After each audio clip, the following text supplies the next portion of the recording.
This is the Aesthetic Ecosystems Podcast. I'm Ben Hale, your virtual design guide to help you and your family have a healthy, beautiful landscape with less work.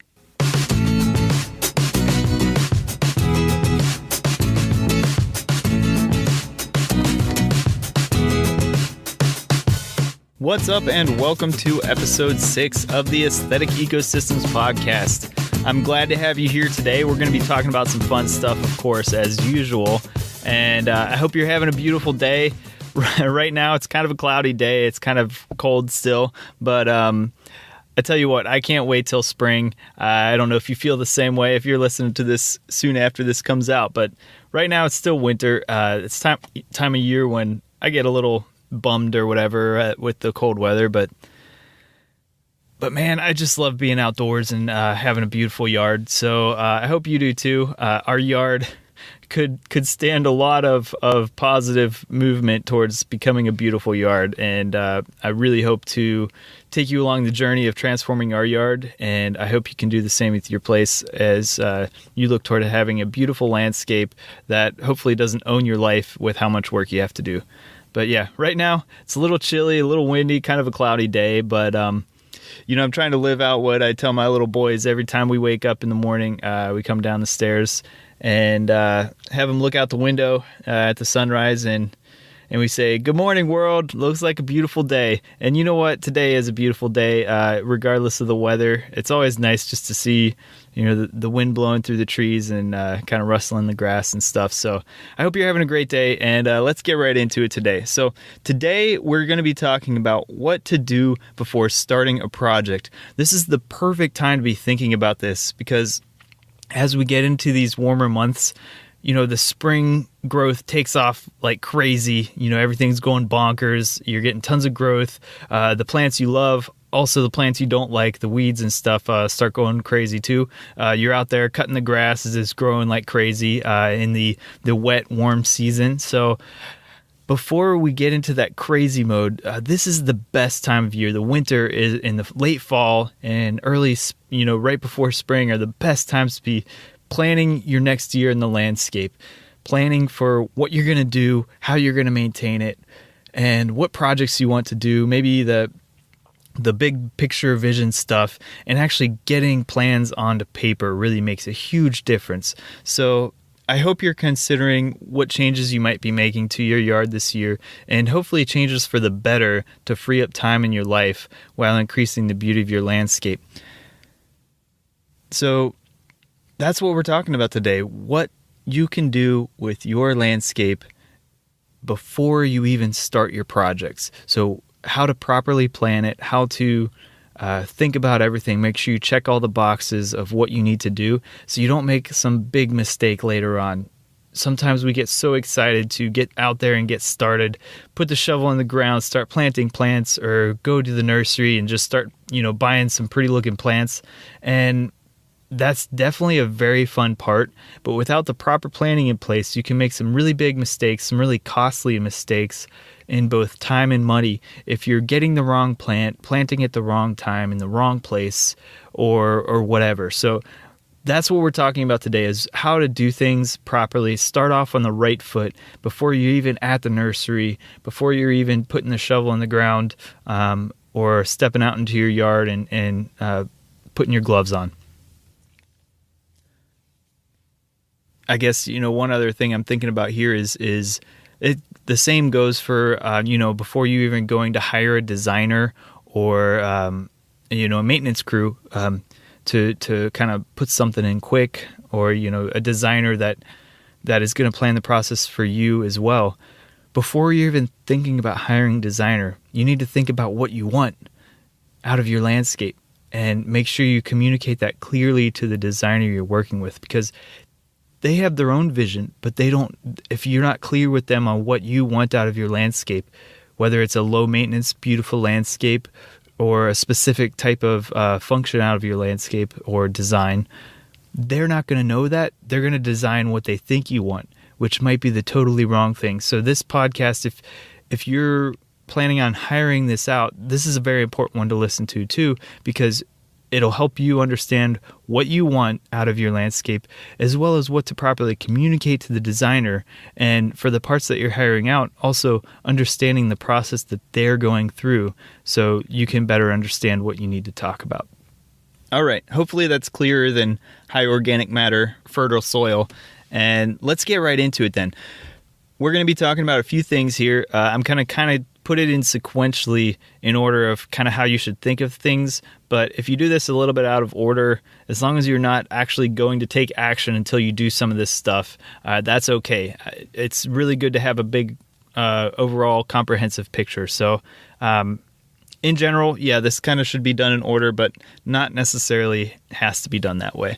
So first, let's talk about design principles. I'm not going to really talk a whole lot about this today because we've really drilled down on this in the past couple episodes. So I just want to highlight those episodes. If you haven't listened to specifically episodes 2, 3, 4, and 5, those are really good comprehensive episodes to listen to in order to design your landscape properly to be a beautiful landscape, but also a low maintenance landscape at the same time.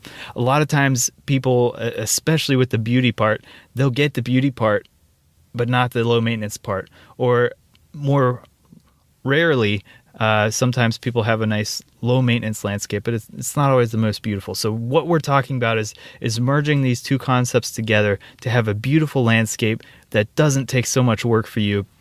And that's what I really want you to get today. So episodes 2 and 3 go through defining a lot of the elements, the basics of what makes a low maintenance landscape design. So if you haven't listened to those episodes, I really recommend you go back and listen to them to get all the bits and the good elements of that show to really understand what elements we should be talking about when we're planning our own landscape or hiring a designer as well. Episode 4 talks about how to save time in your landscape. And the first half of that podcast episode talks about the design itself. So I really recommend you go back and listen to that as well. It kind of builds on the whole low maintenance landscape episodes, but specifically about the time piece and how precious time is and how that kind of plays out in your landscape design as well as maintenance routine. So check out episode 4 as well. And episode 5 talks more about the design piece, the basics of design from an aesthetic perspective. So that's where we get into the beautiful part. So understanding what makes a good, beautiful landscape design is really a good foundation for your design work. And secondarily, then thinking about the low maintenance piece. So the design itself gives you the composition of your landscape, if you will, how to make it look properly to where it's a pleasing landscape and a happy place, something that's welcoming to you and your guests that come into your yard. So having a good, beautiful design is actually really important to how people perceive your landscape and your home as well, and how you experience it and other people experience it. So that good design mindset coming into the whole process is really important to think about the whole big picture of your landscape.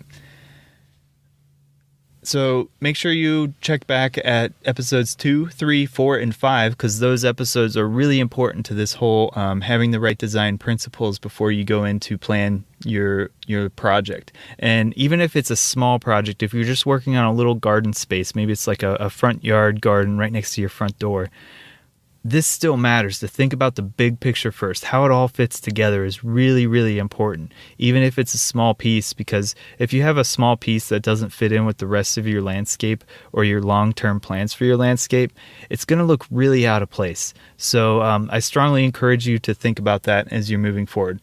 And just, again, to really drill this home, you want to think big picture. So what are your goals for your landscape? What is your whole landscape? So when I'm talking about big picture, I'm actually talking about kind of some of the dreamy stuff. Like, what do you want? What's your ideal situation? And then once we start kind of teasing those elements out of how you want your space to feel and how you want to be in your space, how you want other people to feel when they come to your landscape, how do you want to experience it? When you understand those bits, you can kind of really start to drill down, okay, here's what I want to experience this type of feeling or this type of experience. So That's what I mean by thinking big picture, but also I mean thinking big picture physically. So think about your whole landscape. How does your project, whether it's one small garden or your whole landscape, how does it all fit together? And that's really important when you're thinking about your design. And also, how does your landscape design fit into the bigger picture of your community or your area? Is it going to look really out of place? Do you want it to look really out of place? How does it fit into the general feel of other landscapes in your area? And do you want it to be kind of similar or strikingly different? Those are things you want to constantly figure out right now before you go in and actually start putting in a garden or a project. Okay. The last point I want to make here with the design stuff is it's better to plan first than to plant first. And what I mean by this is it's really easy to correct planning mistakes as you're going through the thought process of your design. And I really strongly encourage you to put stuff on paper as well when you're doing this, writing down your goals, going through actually drawing out a plan of what you want to do physically. Even if you're not an artist, it's something you can do. Planning out general areas of where you're going to put things, how it's going to look, and getting just a few very rough sketches together makes a huge difference at picking out potential mistakes and understanding if you're really going to like what something looks like. So it's easier to correct planning mistakes. It's difficult to correct planting mistakes. So I want to make that really clear. A plant's not actually really a mobile piece. Once you plant it and it becomes established, you're really disrupting that plant if you have to move it. It's a lot of work on your part. It's a lot of work on your plant's part as well. So make sure you plan properly to avoid costly mistakes in time, in plant health, and in money as well further down the road by making a mistake that you didn't want to make. Okay. So let's get into some planning tips, some things that you really need to think about before you actually go and start your project. A lot of these things are really, really important. So if you're going to get anything out of this episode, I don't know. Personally, I think this whole episode is really important, right? The design is important. These planning bits are really important too. So if you miss one of these, you might actually have to rip out your landscape or something. That's why I'm saying this section is very important as well. I don't want you to have to, go and start a project and then realize for whatever reason you have to tear it up or change it or whatever. That would be, a huge waste of time and just not a fun experience. And it's definitely happened before for a lot of people. So that's why I'm really trying to make this clear. So let's get into it. So first, I want you to look into finding the right type of year for planting. And if you're planting a garden with multiple species, there might be multiple stages to this. It might not be ideal to plant everything all at once. So make sure, based on the plants you're putting into your project, that you have the right time of year. And this even goes for your lawn. There's definitely ideal times to plant your lawn. I'm being very general here because this greatly varies based on what plant you're considering and what area you live in as well. If you're talking about something in southern Florida, it's going to be drastically different than a design you're putting in northern Wisconsin. And same goes for, Western California, if you're on the coast or not. So all of these things, or, think about something in Denver. You would expect it to be quite a bit different than something on coastal California, right? So make sure, based on what plants you're selecting and the region you live in, what the best time of planting for that plant is, and do so accordingly, because that can really change how successful your landscape is, how much depth you have with the plants you establish. It's a good rule of thumb to always plan for some depth of plants you're transplanting or sowing from seed as well. It's pretty much inevitable that you're disrupting how the plant naturally grows. So it's kind of a good expectation to have that not everything is going to be 100% successful. You might have to readdress some of your establishment after a few months or a few years. So just something to keep in mind there as a bit of an aside. But yeah, so finding the right time of year for planting is really important. There is a really good resource for this, at least with native plants and some exotics, is plants.usda.gov. This shows you the growing range for most plants, so you can see if it's kind of a natural space for it or not. In addition, a lot of them have little tip sheets. It's not the easiest website to navigate, but you can find little tip sheets on growing stuff there. And the other suggestion I would have is to go to the Missouri Botanical Garden website. I'll try and put it in the show notes, but also just Google Missouri Botanical Garden. They have a ton of plants, at least for the eastern 2/3 of the U.S. that can grow in most conditions. And it's a really good resource for a lot of plants that you find in your garden. And they also list a lot of tips there as well. So check both of those resources out. I'll try and remember to put these in the show notes for you. And yeah, I recommend those. When you're thinking about your plants, make sure you plan for growth. Plants are a living material, right? Naturally speaking, they're meant to propagate, to grow as tall as they can, as quick as they can, and as robust as they can, so they can carry on their species and reproduce and continue growing as long as possible. That's basically how plants are designed. Of course, yeah, different plants are designed with different life cycles and different growth heights. They fit different habitat niches in the natural world, but altogether, that's the goal of every species you're putting into your garden, is to propagate itself and to carry on itself. So it's really important when you're designing a garden that you take this into consideration, especially with a low maintenance landscape, because you don't want to be constantly hacking away at plants as they're spreading or growing taller or whatever, just because it was a pretty looking plant, but it doesn't really fit the mold that you're trying to put it in. So make sure you plan for growth, and there's a couple elements here that you really need to consider. So first is the spreading habit. So by what I mean by this is, how does the plant naturally propagate? Does it propagate by seed? Does it propagate by runners, or both? Running or suckering or whatever, basically vegetatively through its root growth or low stems coming through the ground. Those are the two most basic habits for propagation for plants. And so think about some extreme examples here. So some plants propagate by seed, right? There's this a popular landscape plant is the pear tree, a Bradford pear, for example, is a common landscape tree that propagates by seed. Now, this plant, unfortunately, has become very, very dispersive, where it'll grow all over the place in the eastern U.S. because birds eat the seeds, and then when they drop their droppings, they drop the seeds as well, and they'll start growing in these new areas, especially in lawns and untouched grassland type naturalistic areas, and they become kind of a nuisance. So you want to really consider that.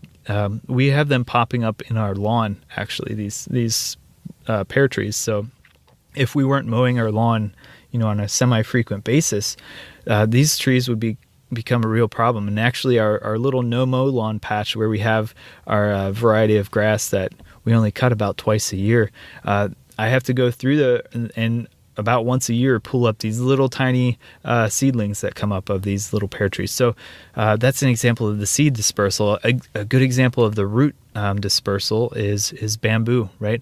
Bamboo is a popular kind of border type planting that provides a really good screen, makes a beautiful sound when the wind blows through it, and in the right location and the right design, it's a great plant. But you also have to plan for its dispersal pattern. So it grows really aggressively by root growth and root suckering. So it sends out these long runners and that'll shoot up and grow into new stalks. And that's how the clump of bamboo spreads. And so if you don't plan for it properly or establish it properly with the right type of barriers, this can become a real problem. So I strongly encourage you to plan for that spreading habit. Also plan for root growth. So I'm not talking about the spreading here, but the way the plant grows, and this is specifically true for trees. so often you see trees where they're planted really close to a foundation or really close to a sidewalk or a driveway, and they become a huge problem because they're actually strong enough, the roots are strong enough to push up huge pieces of concrete or footpath stones, and they turn what is a beautiful hardscape element into something that's kind of a nuisance or even a hazard. And it's a costly error by doing that. So making sure you understand how your tree's roots grow, or even shrubs, how their root patterns grow, can greatly influence the long-term maintenance and the long-term plan or problems that you may encounter. Likewise, with your foundation, the roots can actually cause either settling or disruption of your foundation. So by sucking up so much water on a certain part of your foundation, it can cause settling, or the roots can actually penetrate through some of your foundation. So again, make sure the roots aren't going to cause problems with some pretty serious things. And likewise, your utilities that you have around the access points to your house, make sure you know where those are and whether or not the roots are going to disrupt those. When you're thinking about top growth, again, this is especially for trees or even shrubs, or sometimes, if you're thinking about climbing plants, how far are these climbing plants going to grow? Are they going to grow onto your house and cause problems? But with trees and shrubs, are they going to hit the eaves of your house, which can cause a lot of issues, or whatever structure you might have around a shed or whatever? Make sure you're not planting too close to these structures where the branch growth is going to either cause a long-term maintenance thing where you have to continue trimming it and pruning it, or going to cause structural damage. Same with power lines and other trees that it grows near. So you see the power lines have the power company has to come by and prune trees, and obviously often they look pretty unsightly once they have to be pruned like that. So something to just keep in mind. It just reminds me, I was driving down the street just the other day and saw these trees that were just recently planted, that must have been planted earlier this fall, and so it looks like they're maybe a 2-year-old tree or 3-year-old tree, so a pretty small trunk, just to be on sapling age right now. And they were planted right underneath the power lines of this yard, where if they were set back just another 10, 15 feet, they wouldn't have been a problem at all. But because they were put right next to the edge of their property, right underneath the power lines, they're going to be this huge maintenance nightmare, and the trees will probably end up just needing to be removed because they're going to be so unsightly in about 10 years. So really make sure you consider that. It's a really common mistake. Okay, so enough about the planning for growth piece. The other things I want you to consider are, make sure you check your local codes. So this is your HOA codes if you live in an HOA. If you're not familiar with an HOA, you probably don't live in one, so don't worry about it. Your zoning codes as well. So this could be your city or your township or town if you live in a municipality type area. If you live in an unrestricted area or an unincorporated area, you might not have to deal with the local level of codes, but just make sure you try and check, because if you happen to fall under some jurisdiction and you've installed something, you might have to pay some pretty steep fines or even remove something. So just make sure you keep that in mind. Also check with your county. If based on the size of project, you might have to get out some permits or whatever. So make sure you're checking on this. Again, if it's discovered later that you did something that required a permit, you may be fined for that. So just make sure you look into that. Okay. So next we've got utilities. I kind of touched upon utilities when you're planning for root growth, but you at least need to know where your utilities are.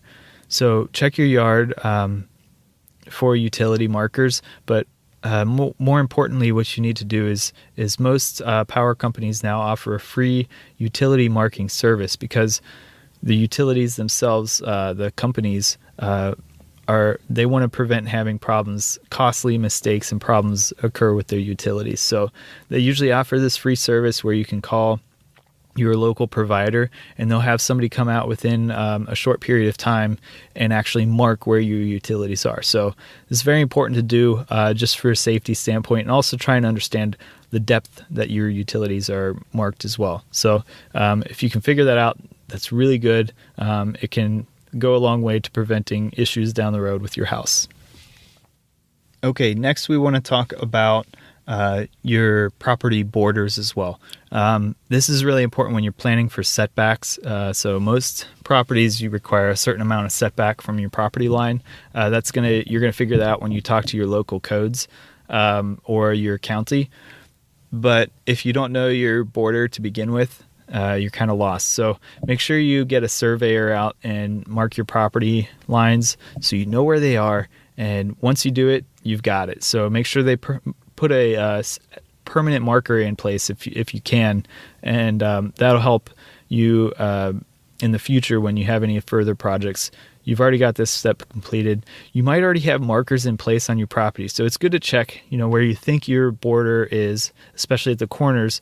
There's usually, if it's been surveyed before, there's usually some sort of marker that's already there, and it could be that it's submerged under the ground a few inches. Sometimes there's a magnetic type marker that can be easily found underground by a surveyor. So if that's the case, it might be, not as a costly thing instead of having to get new markers put in for you. So see if you can find them yourself. If you can't, you might be able to get a relatively inexpensive survey done if they're already there. So check out the survey and make sure your property lines are marked.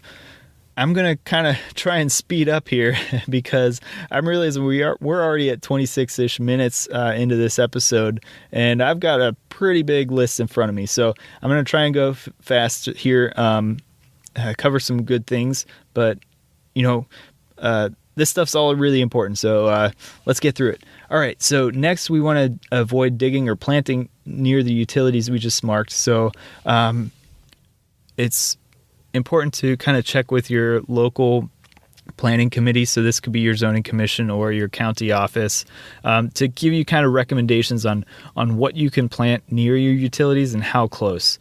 So some stuff you can put right over the top and it's not a big deal because the roots aren't going to disrupt your utilities, but you need to know the right depth of your utilities, the depth of root growth. So your local planning offices can probably help give you guidance here. So it's good to check. If they can't give you guidance, it might be good to talk to a local designer. Maybe you can do a short consultation call with them or something for a pretty low cost, just to give you guidance on your design and specifically ask about that as well. But it's a really important thing to check because it could really influence your whole design if you don't have it done properly on top of your utilities. Next, let's talk about waterways. So whether you know it or not, your property might be located on some sort of waterway protection area, or the border of your property might have a protection zone on it. So I actually did a design recently where the back property line was a drainage, and even though it looked just like a little drainage ditch, it was on a waterway drainage easement that was protected under Ohio waterways. So that really influences your design. You have to know how far you can plant, how close, and also whether or not you can disrupt any sort of water flow. So that's really important. Make sure you check this out because, again, it can influence your design. And if you don't do it properly, you can get in trouble for it. You might have to get fined or might have to remove part of your project. So check that out. Make sure you're good there. While we're on the topic of water, make sure you know your water availability. So when I'm talking about water availability, the first thing that comes to mind, rightfully so, is rainfall. So make sure you know the quantity of rainfall you're going to get on your site, as well as what time of year you're going to be getting that. So if you have a plant, that actively grows in the early months of the year, but most of your rainfall is in the later months of the year, that plant might not be well adapted to the site. So you really have to know what are your rainfall patterns, what are your rainfall quantities, because that can influence the plant selection process. Next, what about the site conditions for your water availability? So where does the water pool up on your landscape? Where does it run off quickly? That can influence what plants, again, you put there. It can also influence the access points. You don't want to be walking through somewhere that's going to be perpetually wet through certain times of the year because it's going to turn into a mud pit. And likewise, parts that are always dry, you plan to have this lush lawn over a really dry spot that's going to get a lot of traffic because it's going to turn into a dust bowl. So make sure you understand how the water flows through your landscape, as well as how much soaks in. So if you live in a really clay landscape or soil, the water might take forever to soak in, so you might end up with these kind of stagnant pool areas that you have to plan for appropriately, either through drainage engineering type techniques or with the right planting. Likewise, you might live in a sandy location where the water just kind of sinks down right away, and you need to know how far it's going to sink down, how fast, and if it's just kind of sinking down a little bit and sitting underneath the soil, or if it's kind of pretty much going all the way through. So those are all really important things to consider because it influences the types of plants and the types of structures you put in certain places. So the next thing you need to know is your soil itself. Make sure you know the characteristics of your soil. This is your pH, your soil type, the organic level or organic matter content in your soil, the depth of your soil, so how far down to the bedrock. Those things all really influence your design again, so it's important stuff to know. If you don't know this stuff or don't know how to figure it out, your local county extension office, so your agriculture extension office, can help. So each county should have some sort of extension office where you can call and talk to them, and they can give you some general advice without even having to do a soil test. That'll go a long way to helping you. But it's also very, very helpful to have a soil test done on your site, and it's usually relatively inexpensive to send in a sample, have them come back with a report that really helps you. And ideally, you would want to have, if you have kind of different conditions across your site, ideally have multiple soil tests done to really understand it. Okay, so aside from the soil, let's get into some other stuff. So grading. If you have any grading you're going to be doing, this might be kind of something you're using equipment to do, heavy equipment. Or it might be a smaller thing where you're kind of just, sculpting out your garden. You have to do that first. It kind of makes sense, but sometimes we get ahead of ourselves and get a little excited and go buy our plants, but we don't have the grading done. And that's really important to get done first because you might run into problems. It might delay your project, or you might even have to change up your planting scheme based on some stuff you kind of discover or change your mind about during the planning and grading process. So it's really important to get that done first. Okay, so once you have your grading done, you want to also plan to take longer than you think it's going to take. This kind of just goes into your general expectations. At least for me, I get excited about a project and I'm like, oh yeah, well let's bang this out in a weekend. And then it turns out this project we thought was going to go pretty quick. Something comes up, or just for whatever reason we underestimated something, or there's a delay, and it gets stretched out over maybe a couple weekends. So make sure you just kind of plan for that ahead. It's going to make the process a lot more pleasurable. It's a lot more fun to think that you're ahead of schedule than to think you're behind schedule. And it really removes a lot of the stress that comes along with things, and adds a little bit more enjoyment to the design and the establishment process. When it comes to putting in your project, try and get some friends to help out. That really can make things move along. But if you do this, make sure you have planned projects that you can delegate and kind of designate to each friend, so you can really have them help move things along, make it less stressful for you when they're asking what to do.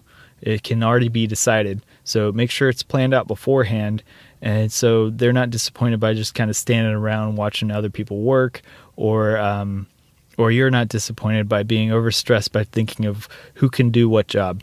And, I think this kind of goes without saying, but when you're thinking about friends, make sure you plan with a good way to do it is food first, and then get to work. Make sure there's plenty of water around, and then you can have the food and the beer. So keep the beer till the end. It's good for people to have, feel well fed, but and well hydrated, but well hydrated with water, and then get the work done. Bang it out. Have a motivation with a little bit of food, some thank yous, and a little bit of beer at the end is it's pretty good way to do it. So if it's a really big project, it might be worth hiring a designer.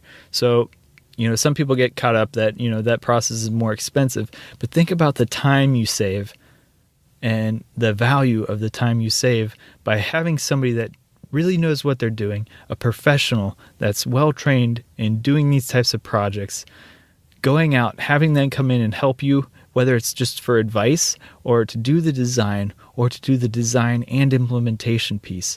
Whatever process you want there, whatever you can afford, it might really be worth the time you save and the enjoyment you might gain out of having a professional do it that really knows what they're doing and do it the right way with the right process. So it's just worth considering.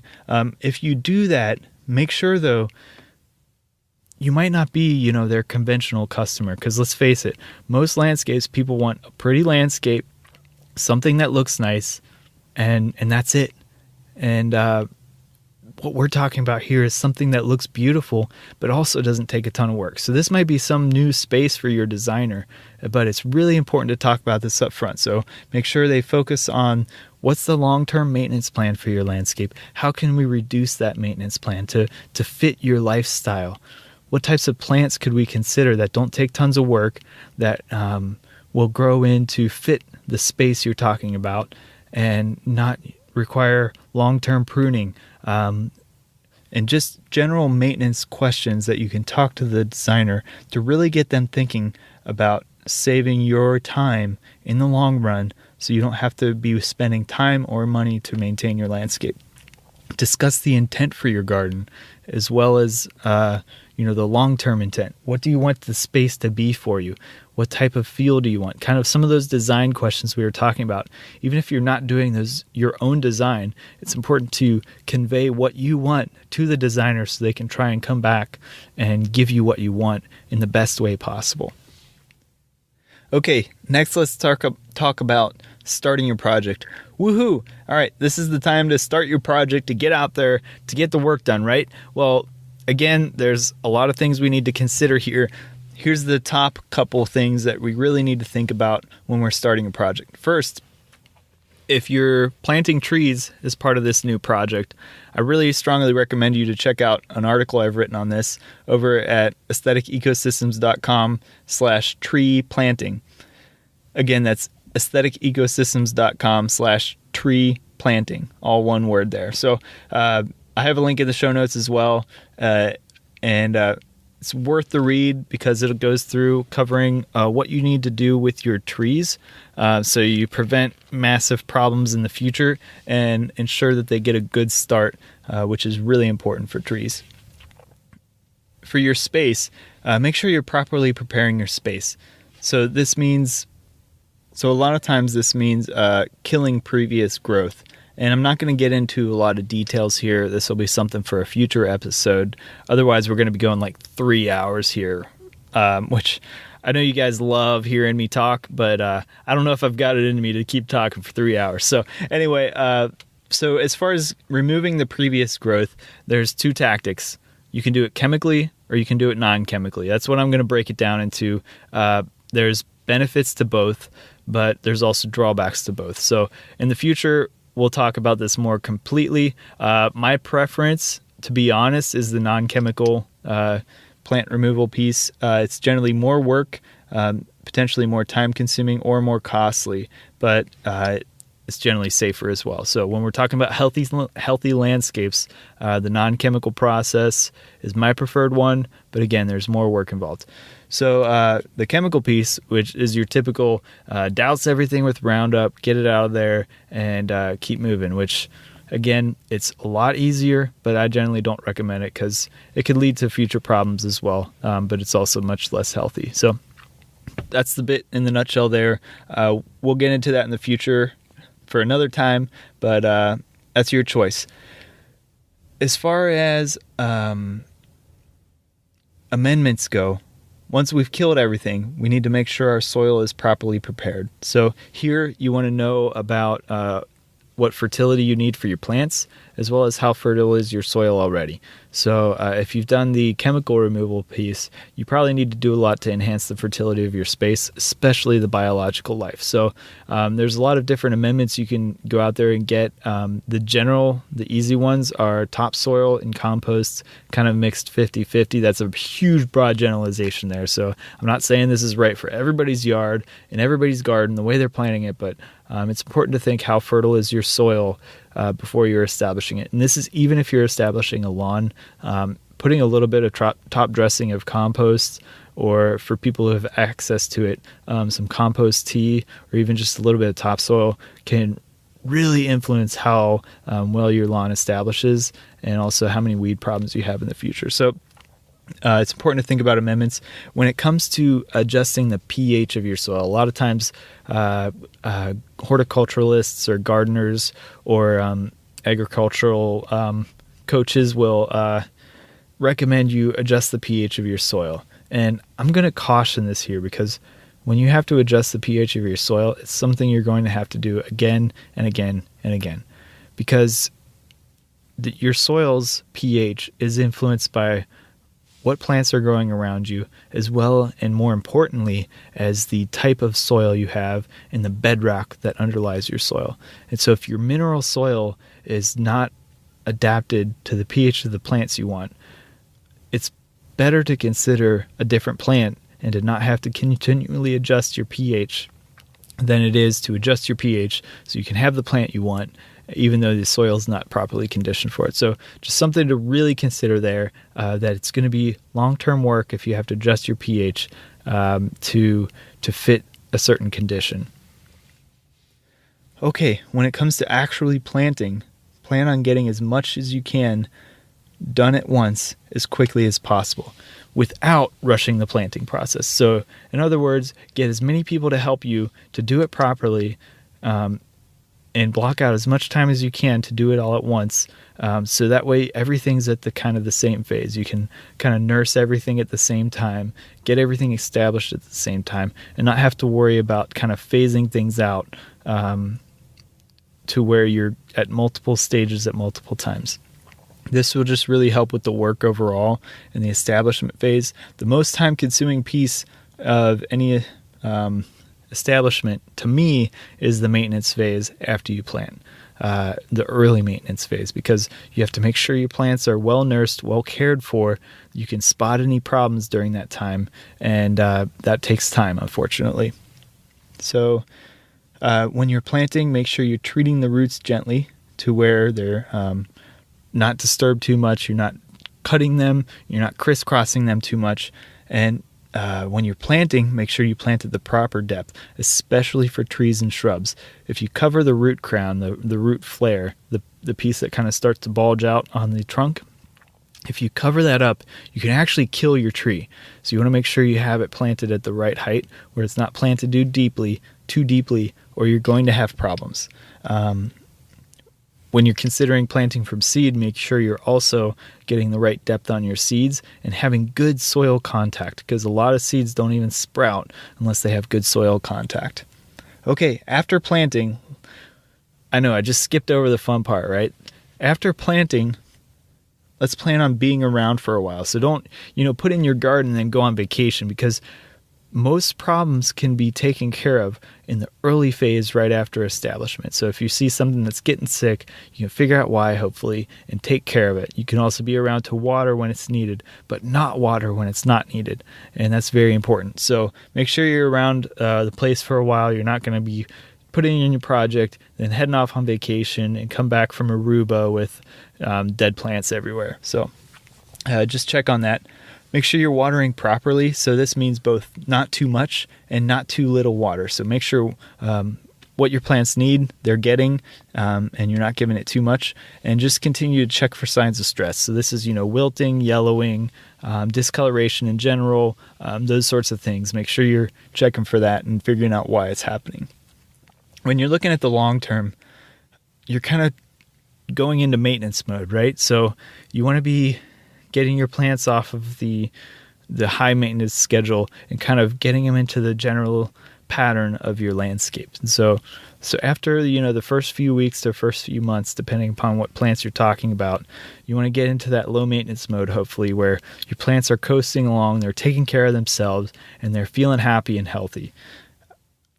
That's, of course, if you're designing a low maintenance landscape, that's hopefully how it's going to go. So I really hope you consider the long-term maintenance needs of your plants before, and that way you can kind of sit back, relax, and enjoy your landscape.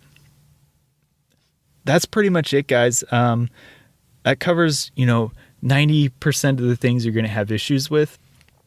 The last bit I want to share here before we talk about our awesome launch party here is, if this sounds like just crazy overwhelming to you, I get it. There's a lot that goes into here. And fortunately for me, I love this stuff. This gets me going, like I get so excited about coming up with design ideas and actually planting stuff and watching it grow. So if this isn't your thing, you're just here to save time, but you want to have a beautiful place, and beautiful, right? If you want to have a beautiful place and save time, but at the same time, you're not overwhelmed, or what am I trying to say here, guys? If you're just feeling totally overwhelmed by all this stuff, I can help with that. So check out aestheticecosystems.com/consulting. If you want to get one-on-one with me, at least, while we're recording this podcast, I'm still offering these as an option. So take advantage of it while you can and get one-on-one with me. I'll help understand what you want with your landscape, and we can digitally talk about some ideas and how to get you started on this right foot so you can have your beautiful landscape. The other option too is, if you want some direct in-person one-on-one stuff, find a local designer that focuses on low maintenance landscapes and really get involved with them to get you what you need and how you want it, so you can get to enjoying your landscape without taking tons of time working on it. Okay, now it's time to talk about the launch party, guys. Excuse me, not party, but partay. The launch partay is for the first 2 months of the show, from March 11th through May 11th, 2018. I want to have some fun to help spread the word about the show. I really appreciate your enthusiasm and interest in this show, and I want to get you guys involved and have some fun while we're doing it. So this is a chance to have some fun, for us to get connected, to win some prizes. And let's talk about the prizes before we talk about what we're doing. So what are the prizes? Weekly, I'm offering a free consultation with me, Ben Hale, which is normally a $99 value. So one person each week that gets involved in the launch partay gets a free consultation. I'm also giving away a free offer for one of my ebooks, 10 Ways to Get More Beauty with Less Work, which is a $19 value. Next, the grand prize. There is only one of these we're giving away through this whole launch party. So at the end of the launch partay, the Organic Lawn Care Manual by Paul Tukey. So Paul Tukey himself has offered to give away one free book to a lucky winner that's getting involved in this launch party. And this book is all about how to manage a healthy lawn, from anything from a golf course style lawn to your low maintenance lawn, which of course is something I prefer here on this show, right? I own this book. I've read this book multiple times. I've given it away. It's a kind of a tattered and worn version that I have. And I use some of these practices in my own lawn. So I love this book, and I highly promote it as well, and you'll hear me talk about it throughout the show. But Paul Tukey has been kind enough to offer a copy of his book as a grand prize, and there's also a special surprise for everybody that's going to be getting involved in the launch partay. The Rolling River Nursery out of California has offered a special surprise for everybody that's involved. The Rolling River Nursery is a USDA certified organic nursery. So I went online and I looked around for nurseries that have online availability, shipped through the continental US, and have some great offerings. And Rolling River Nursery has been kind enough to become involved with our launch party. And they're not only are they online availability, but they also are certified organic, which means they don't use any harmful herbicides or pesticides that you have to be concerned with your family about. And so what you're getting is a safe and healthy plant. They also offer a ton of edible plants and trees and shrubs, cacti and succulents. So they offer several trees and shrubs that are adaptable throughout most of the United States. So definitely worth checking them out. And in addition, these guys are also involved with a nonprofit in Southern California to help local food movements called plantingjustice.org. So if you want to learn more about them, you can go to rollingrivernursery.com. And I also want to give a shout out to Paul Tukey's website. For his organic lawn care manual, and his other works is paultukey.com, PAULTUKEY. And to sum up, guys, okay, you want to learn how to get involved with this launch party? Go over to aestheticecosystems.com/pod launch, and that's PODLAUNCH. There's a link in the show notes, and that's going to give you all the instructions on how to get involved. There's two ways specifically to get involved. One is through sharing with your peeps on Facebook, and the other is through leaving a review on iTunes. Both of these are going to help spread the word about the show and get other friends listening to it as well. And I sure appreciate your help here. And likewise, this is going to be a fun time. So go on over and to aestheticecosystems.com/pod launch to get involved. Again, check out the show notes for any of the links we talked about. And if you want to save time right now maintaining your landscape without making any massive changes, design changes, you just want to change some habits, I have an awesome guide on how to save 27 hours on your landscape right now this season without making any massive changes. So go on over and check it out. It's at aestheticecosystems.com/27hours. That's 27HRS. And you know what? If you type in the word hours, I think I got that link directing to it too. So whatever you want to, however you want to refer to hours, aestheticecosystems.com/27hours. Make sure you hit that subscribe button, guys. Get cool updates on new episodes coming out. We'll be cranking these out about once a week. So make sure you're subscribing to get those episodes. And hey, if you like the show, go over to iTunes or Stitcher or whatever your favorite listening piece is, and leave a review. It's really helpful. It helps me a ton. It gets us in front of other people that are like you. They want to save time, have a beautiful landscape. So go leave a review, and I'd really appreciate it. So with that, thanks for tuning in, and make sure you live with passion and make tomorrow better than today.